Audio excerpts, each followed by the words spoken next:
धीरे धीरे इस स्थिति में हम पहुंचे कि आज हमको बताना पड़ता है कि ये हमारे हैं,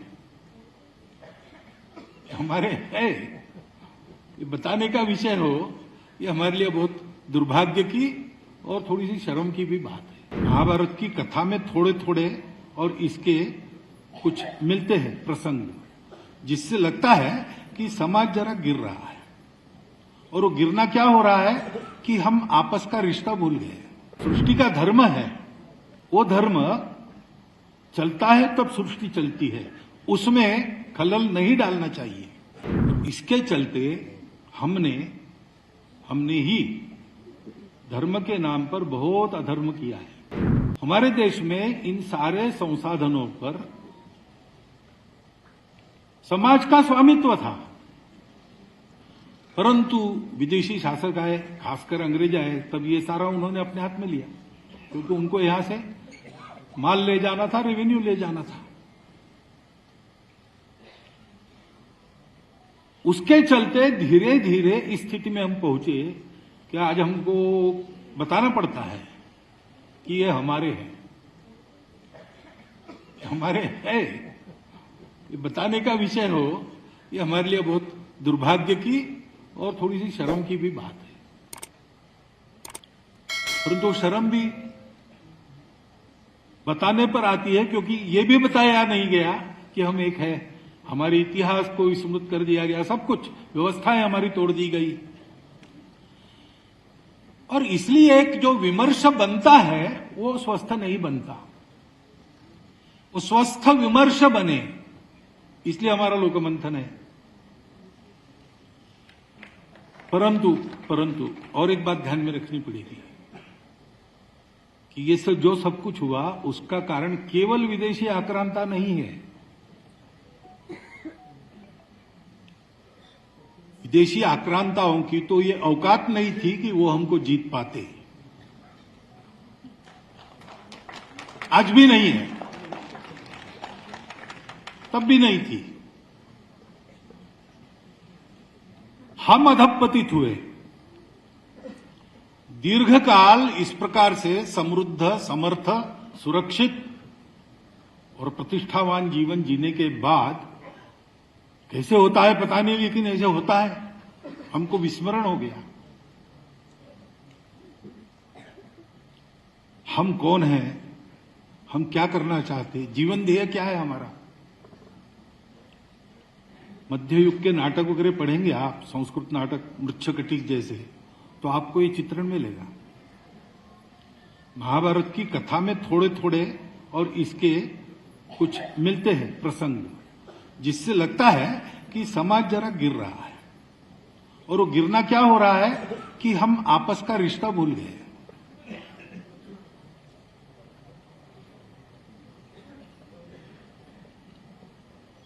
क्यों भूले? क्योंकि जीवन ध्येय भूले।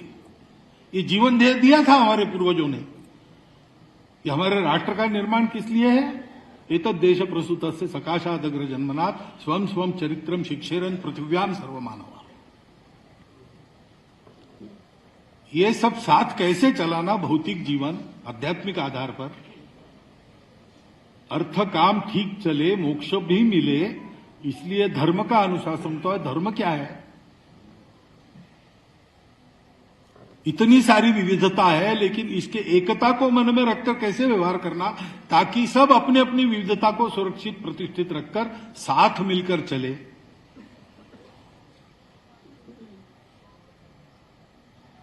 सृष्टि का धर्म है,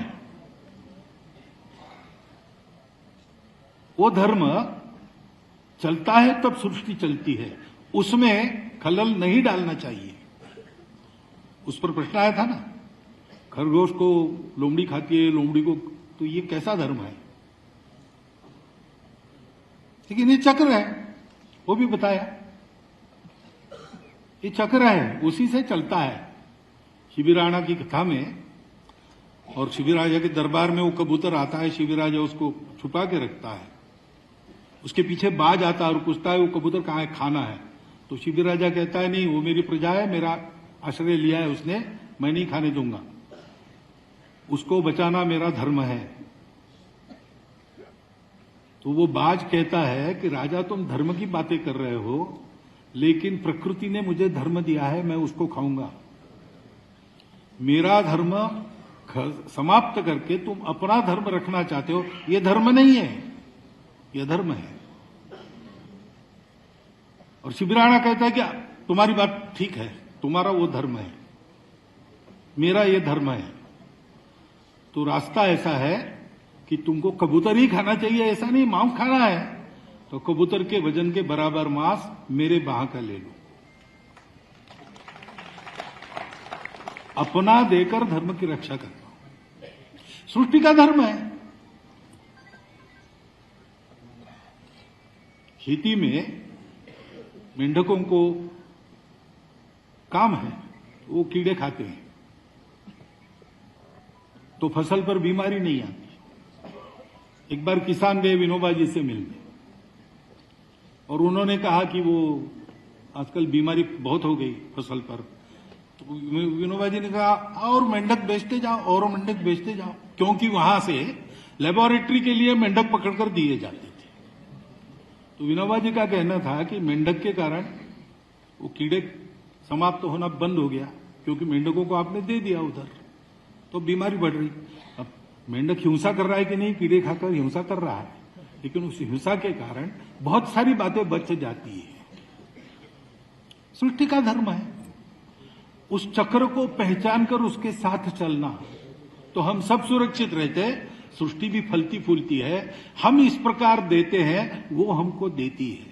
इसका चक्र का उल्लेख हुआ यज्ञ चक्र, एवं प्रवर्तितम चक्रम नानोवर्त्युयते, ये में बताया। ये सारा धर्म सिखाना दुनिया को, ये हमारा जो जीवन ध्येय था हम भूल गए। हमने अपने आप को मर्यादित कर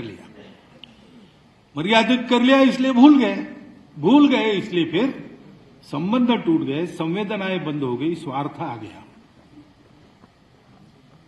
और इसके चलते हमने ही धर्म के नाम पर बहुत अधर्म किया है।